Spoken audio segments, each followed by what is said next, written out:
Hello students, welcome back to Excel Academic here. I hope everyone is doing fine. So today we are going to read the chapter triangles, which is not a bit easier one. You have to be a little bit mindful while studying this, and you need to know the theorems and the formulas as well as the concepts to work out in the exercises. Okay, you need to solve the questions very mindfully. Okay, for that you need to watch this video clearly.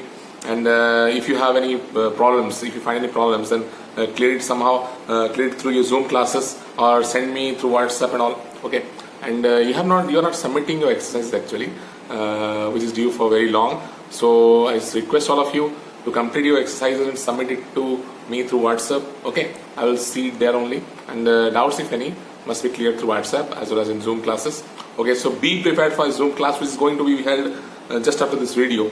I am giving you some relaxation time because of your data problem. Okay, so be prepared for that. Be a little bit more vigilant, be more active, and make sure you watch this video before you start your Zoom class. Okay, don't come by just seeing the incomplete video. Okay, you complete it, and you can ask your doubts in your Zoom class only. Okay, thank you बच्चों. तो बच्चों, जैसे कि मैं आपको बोल रहा था, आज हम ट्रायंगल्स के बारे में पढ़ेंगे. ठीक है, ट्रायंगल्स क्या है?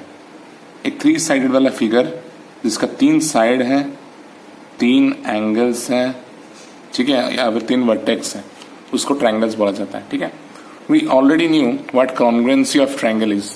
कॉन्ग्रुएंसी मतलब 2D फिगर में दोनों इक्वल हो जाना. 3D क्यों नहीं? क्योंकि 3 डायमेंशन को पता नहीं है. ये एक 2D फिगर है. 3D मतलब मेरे तरफ कितना होगा और अंदर की तरफ कितना होगा, टेबल की तरफ. ठीक है, वो हमको पता नहीं रहता, हमेशा हम 2D करते हैं. तो 2D फिगर में अगर 2 ट्रायंगल्स इक्वल हो जाए तो उसको कॉन्ग्रुएंट बोलते हैं. अब पॉइंट ये आ रहा है कि हम लोग यहाँ पे सिमिलरिटी के बारे में पढ़ेंगे. Similarity of triangles. सिमिलरिटी का मतलब क्या है? How is it different from congruency? Congruency मतलब इक्वल हो जाना. सिमिलरिटी मतलब एक जैसा दिखना, लेकिन इक्वल होगा ये जरूरी नहीं है. जो ट्रायंगल्स कॉन्ग्रुएंट हैं वो ऑब्वियसली सिमिलर होंगे, क्योंकि equal triangles are looking same only, right? Similar looking only, therefore they will be similar, but all similar triangles need not be congruent or equal. ठीक है, ओके. तो कैसे करोगे अभी सिमिलरिटी? मैं एक लाइव एग्जांपल आपको बता रहा हूं. सपोज एक ट्रायंगल का इमेज है आपके लैपटॉप पे. ठीक है, आपके लैपटॉप में आप पेंट खोलते हो, MS पेंट. ठीक है, उसमें देखना एक इमेज का एक स्मॉल बॉक्स होगा इमेज के कोने में. ठीक है, उसको अगर खींचोगे, ठीक है, अगर एक स्क्वायर पकड़ लो, यहाँ पे एक ऐसा है, यहाँ पे कुछ ऐसा है, यहाँ पे कुछ ऐसा है, यहाँ पे कुछ ऐसा है, यहाँ पे एक स्क्वायर बॉक्स है, यहाँ पे भी स्क्वायर बॉक्स है. तुम अगर इन दोनों तरफ यहां से और यहां से खींचोगे तो ये कुछ लंबा हो जाएगा. ठीक है, अगर दोनों यहाँ पे एक बॉक्स है, यहाँ पे भी बॉक्स है, तो अगर इस तरफ खींचो, दोनों चौड़ा करके खींचो, ऐसे लंबा करके खींचो, ठीक है, हॉरिजॉन्टली खींचो, तो कैसा हो जाएगा ना, मोटा हो जाएगा, कुछ ऐसा कुछ हो जाएगा. अगर ये कोने से खींचो तो क्या होगा, वही फिगर थोड़ा बड़ा हो जाएगा, मतलब डिसफिगर नहीं होगा. जैसे ही स्क्वायर था यहाँ पे स्क्वायर हो जाएगा. अगर दोनों तरफ से खींचो तो रेक्टेंगल बनेगा, यहां से खींचो तो भी रेक्टेंगल बनेगा. लेकिन स्क्वायर का स्क्वायर कब रहेगा? जब इन दोनों कोनों से खींचते हो, मतलब इस तरफ और इस तरफ खींचिए, या फिर कोई एक तरफ, तो प्रोपोर्शनली बढ़ता है. So these 2 figures are similar, but these 2 figures are not and these 2 figures are not. समझे?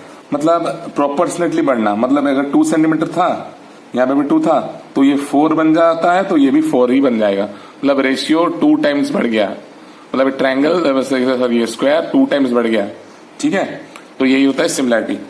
तो ट्रायंगल के केस में भी वही होगा. ABC एक ट्रायंगल है, इसका बड़ा वाला फिगर या फिर इससे छोटा वाला फिगर सिमिलर हो सकते हैं अगर प्रोपोर्शनेटली कुछ बढ़ रहे हो.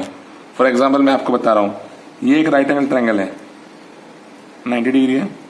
सपोज ये 5 है और ये आपका 4 है, और ये दूसरा छोटा वाला ट्रायंगल है, ये 2.5 है और ये 2 है और ये 90 डिग्री है.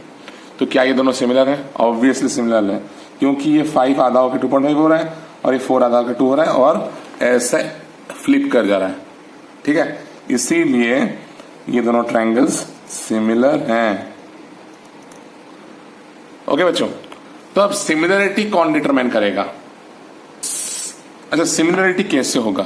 एक्सियम्स क्या क्या है? एक्सियम्स एक है एंगल एक्सियम, मतलब एक ट्रायंगल का दो एंगल दूसरे ट्रायंगल के कॉरेस्पॉन्डिंग एंगल्स के साथ इक्वल हो जाए तो वो सिमिलरिटी कहलाएगा, एंगल। फिर उसके बाद साइड साइड साइड, मतलब देखो यहां पे साइड्स इक्वल तो नहीं होंगे कॉन्ग्रुएंसी जैसे, लेकिन क्या होगा, सपोज ये एक ट्रायंगल है, ये दूसरा एक ट्रायंगल है, तो ये ए बी सी अगर है, ये पी क्यू आर है, तो साइड्स प्रोपोर्शनेट हो जाएंगे। That means A B by P Q छोटा बाई बड़ा is equal to A C by P R छोटा बाई बड़ा is equal to B C by Q R छोटा बाई बड़ा, ये होगा। ठीक है, मैं समझाऊंगा इसको। फिर तीसरा क्या है ना, साइड एंगल साइड, मतलब ये दोनों ट्रायंगल कंसिडर कर लो। Suppose A B by P Q is equal to A C by P R है, मतलब ये साइड बाई ये साइड इज इक्वल टू ये साइड बाई ये साइड है। उनके बीच में एंगल कौन सा है? एंगल ए और पी। तो ए और पी अगर इक्वल हो जाएगा तभी वो एस ए एस होगा। जैसे कि कॉन्ग्रुएंसी में होता था कि मतलब included angle between the equal sides must be equal to make it S A S. ठीक है बच्चों, तो अब थोड़ा बहुत समझा दिया आपको कि कैसे करना है। फॉर एग्जाम्पल हम दे रहे हैं ये एक ट्रायंगल है, ये दूसरा एक ट्रायंगल है। ठीक है, ये 2 है, ये 4 है, ये 3 है और ये 6 है, और ये एंगल आपका 40 है, ये 100 है। ठीक, और ये एंगल आपका 40 डिग्री है। तो मुझे बताओ ये दो ट्रायंगल सिमिलर है कि नहीं? इसको ए बी सी दे दो, इसको पी क्यू आर दे दो। Very interesting question. इसमें बताओ मुझे कि ये सिमिलर है कि नहीं, कैसे पता करोगे? देखो ये दोनों ट्रायंगल सिमिलर होंगे। क्यों? क्योंकि हम लिख सकते हैं A B by P R is equals to A C by P Q. कैसे? 2/4 इज इक्वल्स टू 3/6, 1/2 हुआ ना, तो इक्वल हुआ। अब ये 40 डिग्री है, ये 100 डिग्री है, तो 140 हुआ, तो यहाँ पे कितना एंगल बचेगा? 40 डिग्री बचेगा ना? नहीं, बीच वाला एंगल इक्वल है ना? नहीं, that means angle A is equals to angle P. Therefore triangle A B C is similar to triangle P Q R. ठीक है बच्चों, कैसे? एस ए एस से। तो अब आप बोलोगे कि सर ए बी तो लेफ्ट में है, पी क्यू पी आर तो राइट में है, दोनों को कैसे प्रोपोर्शनेट किए? कंसिडर कर लो कि ये ट्रायंगल ऐसे फ्लिप हो गया है, ऐसे ओवरटर्न कर गया। दैट मीन्स 4 यहाँ पे चला गया, 6 ऑटोमेटिकली 3 इस साइड है, तो ये पलट जाएगा, तो 6 इस साइड आ जाएगा। ठीक है, लेकिन एंगल का एंगल वही रहेगा जितना भी करो, क्योंकि वो ही फलक्रम है। ओके, अच्छा, ये एक ट्रायंगल है, ये दूसरा एक ट्रायंगल है। ओके, इसमें ये 2 है, ये 4 है, और ये 5 है, ये 10 है, ये 6 है, तो ये 12 है। क्या वो साइड साइड साइड से प्रोपोर्शनेटली इक्वल है? Obviously 2/4 is equal to 5/10 is equal to 6/12, 1/2। तो एस एस एस एक्सियम से ये दोनों ट्रायंगल सिमिलर हो गए। अगर इस ट्रायंगल में कंसिडर करो कि ये एंगल इज इक्वल टू ये एंगल है, फिर ये एंगल इज इक्वल टू ये एंगल है, तो साइड साइड साइड का जरूरत नहीं, लिख लेना ये एंगल इज इक्वल टू ये एंगल, फिर ये एंगल इज इक्वल टू ये एंगल, तो एंगल एंगल एक्सियम से दोनों ट्रायंगल सिमिलर हो जाएंगे। ठीक है बच्चों, तो यही था सिमिलरिटी का एक्सियम्स। ओके, तो आगे बढ़ते हैं, कुछ क्वेश्चन करते हैं, और एक थियरम है हम लोग का थियल्स थ्योरम, वो अभी पढ़ेंगे। ठीक है, तो कुछ बेसिक क्वेश्चंस जो आपका 6.1 में है वो मैं डिस्कस कर लेता हूं। All circles are dash similar होंगे। क्यों? क्योंकि इक्वल नहीं हो सकता, किसी का रेडियस 4 होगा, किसी का 5 होगा, सर्कल का सर्कल ही रहेगा, तो सिमिलर हो सकते हैं, कॉन्वर्ट नहीं। ठीक है, all squares are dash similar, different sides का। Okay, all dash triangles are similar, तो ऑल इक्वल ट्रायंगल होगा, क्योंकि एंगल एंगल एक्सियम से इक्वल सिमिलर हो जाएगा। ठीक है, two polygons of the same number of sides are similar if their corresponding angles are equal होगा, their corresponding sides are proportional होगा। ठीक है, मैंने अभी आपको बताया। ठीक है, एंगल्स का भी प्रोपोर्शनल नहीं हो सकता, एंगल्स इक्वल होता है, साइड्स प्रोपोर्शनल होता है। ठीक है, give to examples of pair of similar figures, मैंने बताया है। नॉन सिमिलर फिगर्स भी आपको बताया है, जैसे कि जो स्क्वायर था रेक्टेंगल बन गया। ठीक है, वो है non similar figures. State whether the following quadrants are similar और नॉट. ठीक, तो कुछ ऐसा एक फिगर है रोम्बस टाइप का, रोम्बस ही है एक्चुअली, ठीक है, और एक 90 डिग्री वाला फिगर है स्क्वायर अगर होगा तो क्या वो सिमिलर है? कभी नहीं हो सकता क्योंकि एंगल्स तो इक्वल नहीं है. ठीक है, कुछ अलग ही फिगर है, ये रोम्बस से स्क्वायर है. फिगर एटलीस्ट सेम होना चाहिए सिमिलर होने के लिए. अगर फिगर तो सेम नहीं है दैट मींस वो सिमिलर हो नहीं सकते. ठीक है बच्चों, अब आगे बढ़ते हैं. What was the next question? Okay, the next question is,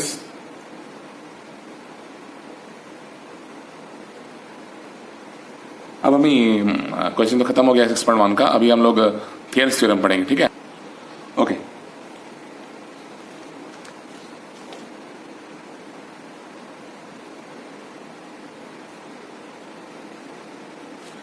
theorem क्या है?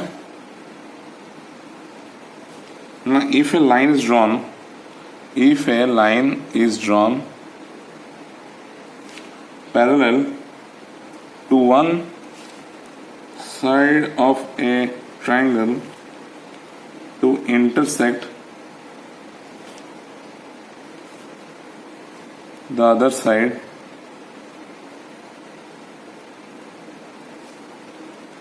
the sides are divided in the same ratio. ये हमको प्रूफ करना है. अगर एक ट्रायंगल कुछ ऐसा है, बेस के साथ, ये ट्रायंगल ए बी सी है, बेस के साथ एक लाइन पैरेलल जा रहा है, कहीं पे भी हो सकता है, ये पी क्यू है. टू प्रूफ क्या करना है ना, टू प्रूफ हमको करना है कि A P by P B is equals to A Q by Q C. Very easy है, ये दो मेथड से हो सकता है. पहला मेथड मैं आपको बता रहा हूं जो कि थोड़ा इजी है. दूसरा मेथड जो है वो मैं आपको लाइव क्लास जब मैं करूंगा, मतलब लॉकडाउन खत्म होने के बाद, तभी आपको समझाऊंगा, क्योंकि अभी आप समझ नहीं पाओगे तो डिफिकल्ट हो जाएगा, लेंदी हो जाएगा. फिलहाल के लिए ये याद रखो क्योंकि इससे ही काम चल जाएगा आप लोग का. ठीक है, कंसिडरिंग, सबसे पहले स्टार्ट करो. Considering triangle A B C and triangle A P Q. इन दोनों ट्रायंगल को देखो. Angle A is common, A common है ना नहीं, पहला बिट. अब मुझे बताओ कि ये लाइन पैरेलल टू ये लाइन है, तो एंगल ए पी क्यू और angle A B C equal होगा, corresponding angles. Similarly angle A Q P और angle A C B equal होगा. इनमें से कोई एक ले लेंगे. बिट टू में क्या लिखेंगे ना, angle A P Q is equal to angle A B C. क्या angles? Corresponding angles. Okay, that implies triangle A B C is similar to, similar का सिंबल ये है, ट्रायंगल ए बी क्यू. मतलब ये छोटा वाला ट्रायंगल इस बड़े वाले ट्रायंगल के साथ इक्वल होगा, सिमिलर होगा. अब देखो, कॉरेस्पॉन्डिंग फिगर्स बनाना पड़ेगा. हमेशा याद रखो कि जब सिमिलरिटी करोगे ना, ऐसे कुछ कॉरेस्पॉन्डिंग फिगर्स बनाओगे, तभी आपका क्वेश्चन थोड़ा इजी हो जाएगा. कैसे बनाते हैं देखो कॉरेस्पॉन्डिंग फिगर्स. एक छोटा ट्रायंगल है, एक बड़ा ट्रायंगल है, तो छोटे ट्रायंगल को ऐसे कुछ बना लो और बड़े ट्रायंगल को कुछ बड़ा बना लो. अच्छा, कौन सा एंगल कॉमन है? ए. तो यहां पे ए रखोगे तो यहां पे भी ए रखना पड़ेगा. फिर कौन सा एंगल इक्वल है किसके साथ? ए पी क्यू, मतलब पी एंगल. पी एंगल किसके साथ इक्वल है? बी एंगल के साथ इक्वल है. तो पी लेफ्ट में रहा तो बी भी लेफ्ट में रहेगा. तो तीसरा क्या है कि क्यू है इसमें और इसमें सी है. तो अब साइड्स प्रोपोर्शनल हो जाएंगे. साइड्स प्रोपोर्शनल हो जाएंगे मतलब A P by A B is equals to A Q by A C is equals to P Q by B C. ठीक है, हम लोग को प्रूफ क्या करना था? A P by B B is equal to A Q by A C. तो इतना रखो तभी हो जाएगा प्रूफ ना. नहीं, ये एक्स्ट्रा है, ये करने की जरूरत नहीं है, बस इतने में से ही हो गया. ओके, कितना easy. Okay, oh very sorry, actually में ये हुआ नहीं है, ये A P by A B है. A P by A B है, पूरा आ रहा है, हमको पी बी चाहिए. ओके, कोई प्रॉब्लम नहीं, हम कर सकते हैं उसको. कैसे करेंगे देखो. ओके, तो हम लोग को किससे माइनस करने से पी मिलेगा? एपी से नहीं, एपी तो छोटा साइड है. एबी से कुछ माइनस करो तो मिल जाएगा. एबी से माइनस करोगे कब करोगे ना, जब ये मतलब रेसिप्रोकल करोगे तभी ये माइनस हो सकता है. देखो इसका फॉर्म एक्चुअली क्या है ये सीख लो. अगर बड़े से छोटा करना है तो उसको न्यूमरेटर में लेना पड़ेगा. दैट मीन्स ये A B by A B को हम A B by A P कर सकते हैं। कब कर सकते हैं ना, ये जब उल्टा हो जाएगा, ये ए सी बाई ए क्यू हो गया। ये लेने का जरूरत नहीं है, मैंने बोला था कि एक्स्ट्रा है। हाँ, तो क्या किया मैंने, रेसिप्रोकेटिंग कर दिया, तो ये A B by A P equal to A C by A Q हो गया। हाँ, सब्सट्रैक्टिंग 1 फ्रॉम बोथ साइड्स। अब आप बोलोगे कि सर 1 क्यों कर रहे हैं, 2 3 क्यों नहीं कर रहे हैं? 2 करने से 2 टाइम्स हो जाएगा, 1 करने से जो चीज आप मल्टीप्लाई करोगे वही का वही रहेगा, मतलब सेम चीज ही रहेगा, इसलिए मैं 1 यूज कर रहा हूं। देखो इसको, देखो फिर समझो, ठीक है, पैनिक मत करो अभी। तो देखो ये A B by A P minus 1 is equal to A C by A Q, -1 हो गया। देखो अभी -1 क्या कमाल करता है, अभी क्या करेगा ना, A B minus A P हो जाएगा ना by A P is equal to A C minus A Q by A Q हो गया। ठीक है, अब A B minus A P क्या होगा, पी बी ना, हमको पी बी ही चाहिए था। देखो -1 पी बी ले आया, ठीक है, अगर -2 करते तो 2 ए पी होता, तब नहीं हो पाता, इसलिए मैंने -1 किया है। ठीक है, पी बी लाने के लिए, तो P B by A P is equal to ये हो गया A C minus A Q, A C minus A Q, Q C हो गया। ठीक है, Q C by A Q. Okay, देखो कितना हमको करना पड़ा, -1 नहीं करते तो नहीं होता। -1 कब कर पाओगे, जब बड़े वाले चीज को, बड़ा वाला साइड को न्यूमरेटर में लोगे, तभी हो पाएगा। छोटे वाले को करने से कुछ नहीं होता, क्योंकि AP minus AB will be nothing, AB minus AP will be something, right? Therefore I reciprocated the result of the what corresponding part of the similar triangles part. ठीक है, तो ये हो गया। अब हमको ये तो नहीं चाहिए, हमको इसका रेसिप्रोकल चाहिए, तो फिर से क्या लिखोगे ना, reciprocating AP by PB is equals to AQ by QC। Prove हो गया। दिस इज थेल्स थ्योरम और बेसिक प्रोपोर्शनलिटी थ्योरम भी आप बोल सकते हो इसको। ओके बच्चों, अभी बच्चों हम लोग converse of basic proportionality theorem पढ़ेंगे। ठीक है, converse of basic proportionality theorem या फिर कॉन्वर्स ऑफ थेल्स थ्योरम। अभी हम लोग पढ़े क्या थे कि अगर बेस, ट्रायंगल के बेस के साथ कोई एक साइड पैरेलल होके जाता है जो कि ट्रायंगल के अंदर रहता है और उसको बाइसेक्ट तो नहीं करता, ये कर सकता है, मतलब इंटरसेक्ट करेगा, तो साइड्स, दोनों जो साइड वाले, मतलब दोनों जो साइड्स हैं वो प्रोपोर्शनली डिवाइड हो जाते हैं। अब अगर उल्टा करेंगे, मतलब कॉन्वर्स करेंगे, तो क्या होगा ना, अगर हमको दिया रहेगा कि साइड्स प्रोपोर्शनल है, मतलब एक ट्रायंगल है एबीसी, ये ट्रायंगल है एबीसी, ओके, हमको एक लाइन पी क्यू दिया है, वो पैरेलल है कि नहीं वो नहीं दिया है, बस इतना दिया है। हमको दिया क्या है, गिवन क्या है ना, एपी बाई, मतलब वहां पे जो प्रूफ करना था यहाँ पे वो गिवन है, AP by PV is equals to A Q by Q C, ये हमको गिवन है। हमको करना क्या है ना, AP is parallel to Q C करना है ना।